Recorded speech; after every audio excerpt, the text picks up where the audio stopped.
Yo, what's good? This is Pharaoh Martin, editor of KYSDC.com. Yo, we here with Fat Trel. Respect with this check.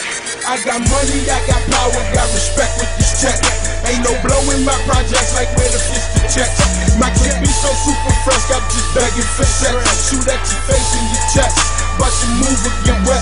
You know, we did a DMV's hottest rappers list. Okay, I know you guys are kind of mad you did number 10 because you was kind of a new guy. Last year we did it, but you still made the list. But now you number 1. Right. What's your thoughts on that? Like the whole scene and that whole feedback of that. Well, first of all, shout out to y'all for doing that, man, and I appreciate it. And, I felt great. Where was we coming from? I think New York or Atlanta, something like that. And, you know, it was just an honor, man.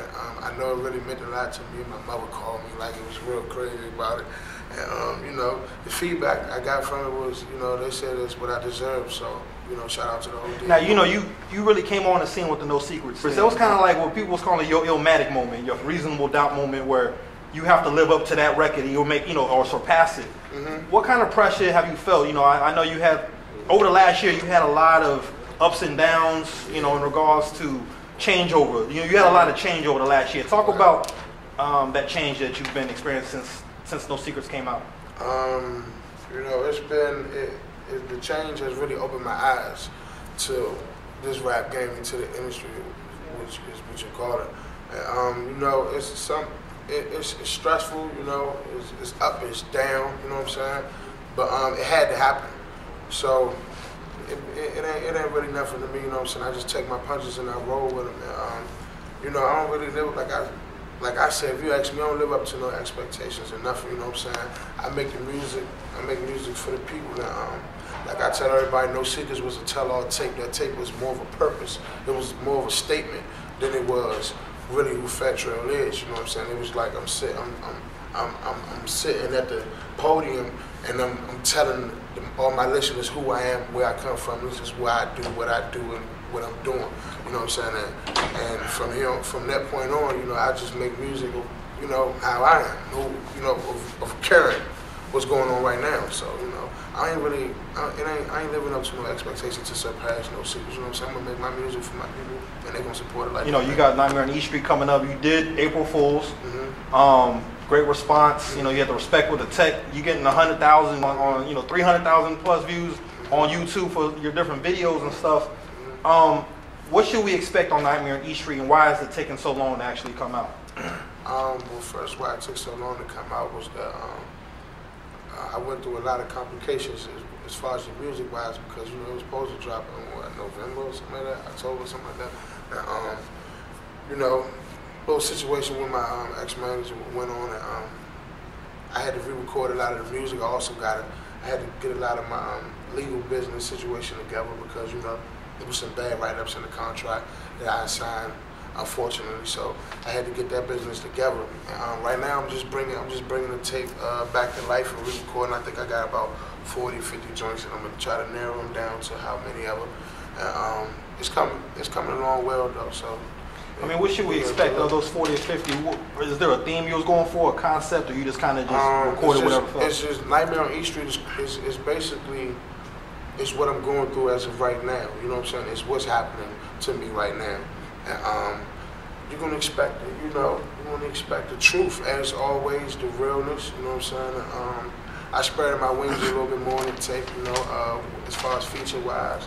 So, you know, I'm basically just trying to show love and then, you know, still let the people know that I'm here and this is what I do.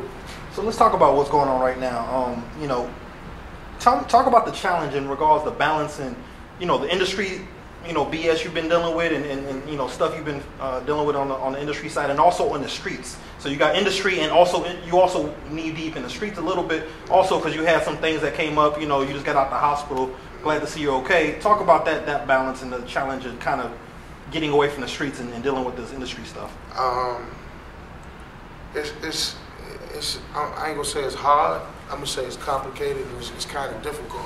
You know what I'm saying? It's not easy for, you know, it's basically like any street turning into something industry-wise. You know what I'm saying? Trying to be a lawyer, a poor black person trying to be a doctor. You know what I'm saying? It's not easy, but, you know, You just gotta know what's right or wrong. You know, you gotta make the right decisions for you. I gotta make the right decisions for my future, and I'm trying my best at doing that because, you know, as the days continue, it gets realer. Like, you know, I know my worth now. You know, I am having these meetings in Manhattan. I am performing in Miami and North Carolinas and Atlantas, and you know, so it's getting realer. So I understand now, and I know what my purpose is. I'm maturing as a person too. You know what I'm saying? So, I mean, at the same time, being from the streets is always going to be a part of you, and it's always going to be problems from the streets, from the past and all that. You know, but you know, I just roll with it, and I don't really think about it too much. Like, I know I'm a rapper, so rapping is what I'm trying to do most of all. So now you know you got your own label. Was it the company at 1135? Tell us a little bit about that. You know, you're an owner now. You kind of run your own situation.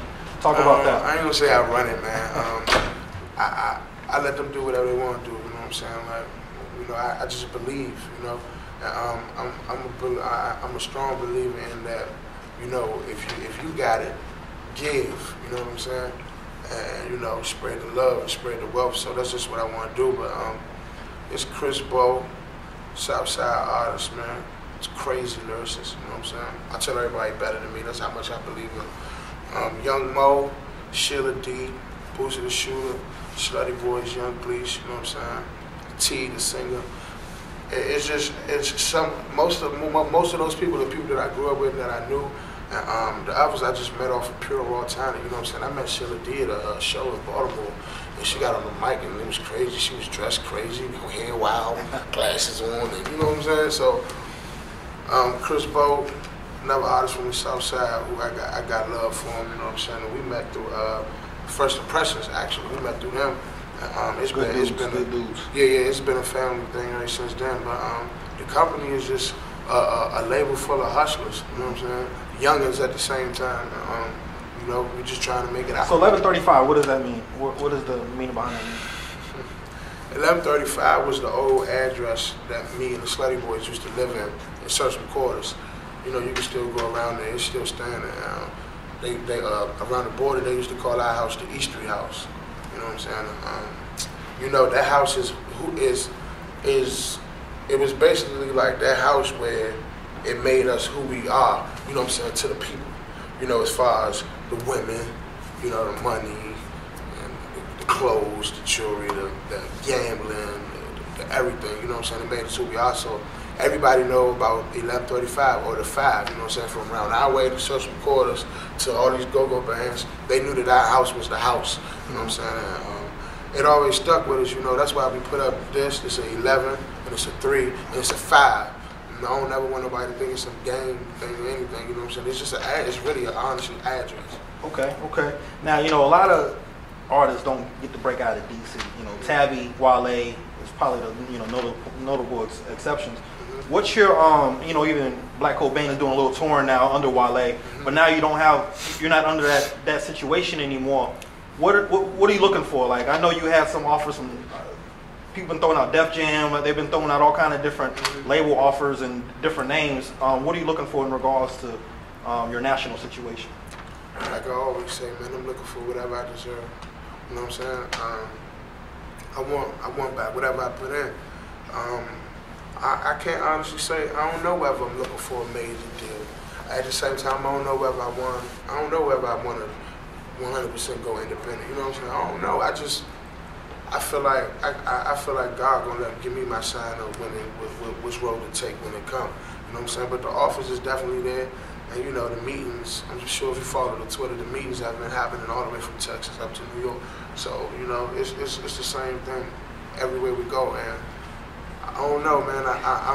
Am I geared more toward a major label? I think I am. You know what I'm saying? Not because of the look, but I just want to prove to the city that it can happen.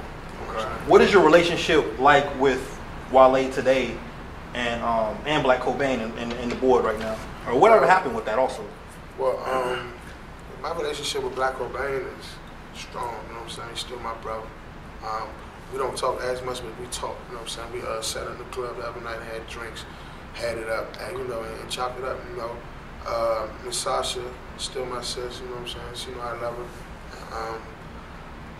me and Wale, I wouldn't say we have a relationship as of right now. You know what I'm saying? We don't talk, but you know, it ain't too much to it. You know, but it's no beef, but it's just no communication. Like, are you finding it hard to get on the mainstream level in regards to, like, you're here, you know, 93.9, really get on radio, really try to get your videos played on MTV? Have you been hitting a lot of barriers because where you come from, or you just as an independent artist?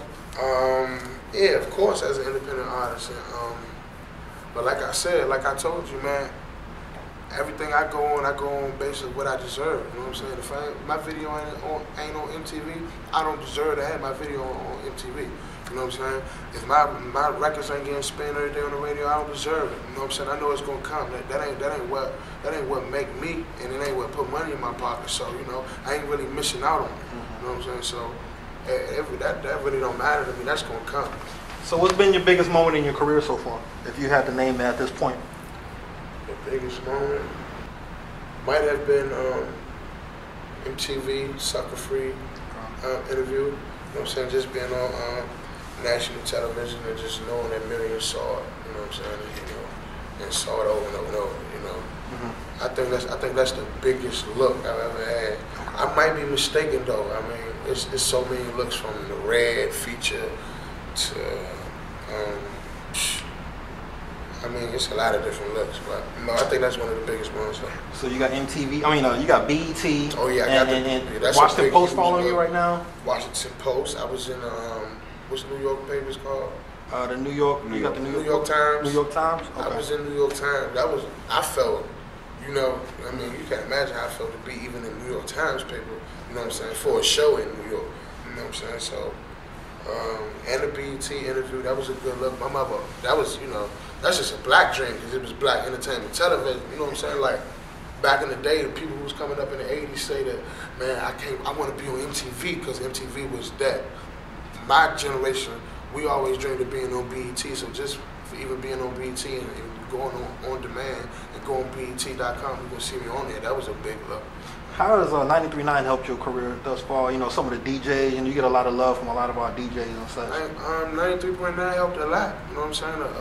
A big contribution to my career. You know what I'm saying? Because it's one, if not the biggest station in the area. You know what I'm saying? And all the DJs show me love. You know, the spins on the radio to interviews on the radio to blogs. You know what I'm saying? 93.9. You know, they helped me out a lot. That's why, you know, the doors is open to whatever they pose, you know what I'm saying? Fat Trel's legacy, when this is all said and done, what do you want to leave behind? What do you want people to say about you? What kind of career do you want to have?